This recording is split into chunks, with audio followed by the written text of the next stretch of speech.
আসসালামু আলাইকুম।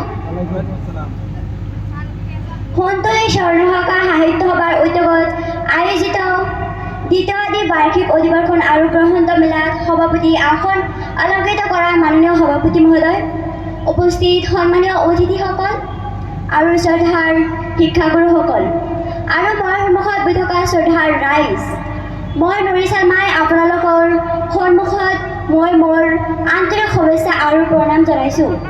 আজিৰ এই সাহিত্যৰ বিষয়ত আমাৰ গ্ৰন্থ মেলা আমাৰ চৰ্চাপুৰীৰ বাবে এটি বিশেষ দিন। চৰ্চাপুৰী যি আগৰ দিনত বানপানী ভূমিক্ষয় আৰু অভাৱ সৈতে জড়িত আহিছে, সেই চৰ্চাপুৰীত আজি কিতাপৰ উৎসৱ হৈছে। এইটো আমাৰ বাবে এটি গৌৰৱৰ কথা। চৰ্চাপুৰী মানে কেৱল নদী আৰু বালিয়ে নহয়, চৰ্চাপুৰী মানে হৈছে বিশ্বাস, ধৈৰ্য আৰু সাহস। বান আহে, আমাৰ ঘৰ ভাঙে, কিন্তু আমাৰ মনটো ভাঙিব নোৱাৰে। কিতাপে আমাক শিকাইছে আমাৰ অন্ধকাৰ মাজত পোহৰ বিচাৰিবলৈ। আমাৰ এনেকুৱা ছাত্ৰ ছাত্ৰী আছে যিসকলে পঢ়াৰ সময়ত এনেকুৱা কঠিন পৰিস্থিতিত হ'ব লাগে, য'ত নেকি পঢ়াৰ সময়ত টেবুল নাই, ৰাতি পঢ়িব গ'লে বাল্ব নাথাকে, কিন্তু তেওঁলোকে সপোন দেখা বন্ধ নকৰে। তেওঁলোকে সদায় সপোন নিজৰ চিন্তা কৰি থাকে, আৰু এই সপোনটোক শক্তি দিয়া হৈছে কিতাপে আমাক শক্তি দিয়ে।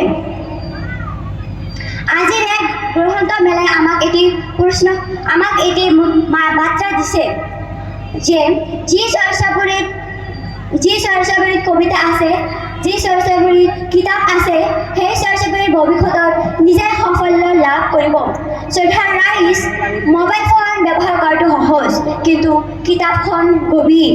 মোবাইল ফোনৰ স্ক্ৰীণ সৰু, কিন্তু কিতাপৰ জগত ডাঙৰ। আজিৰ দিনত যদি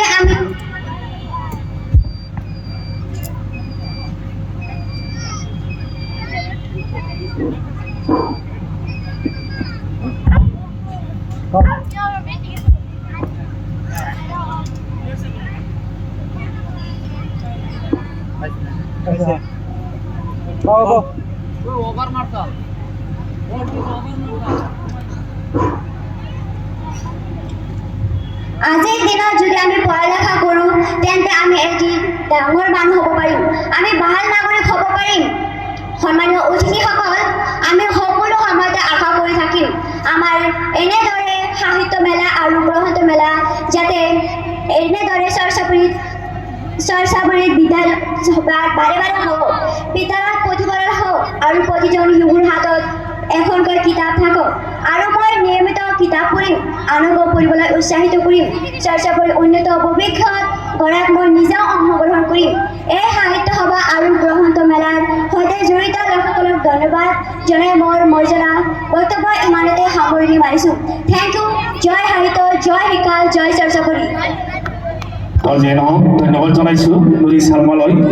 কণমানিৰ ভৱিষ্যত আমি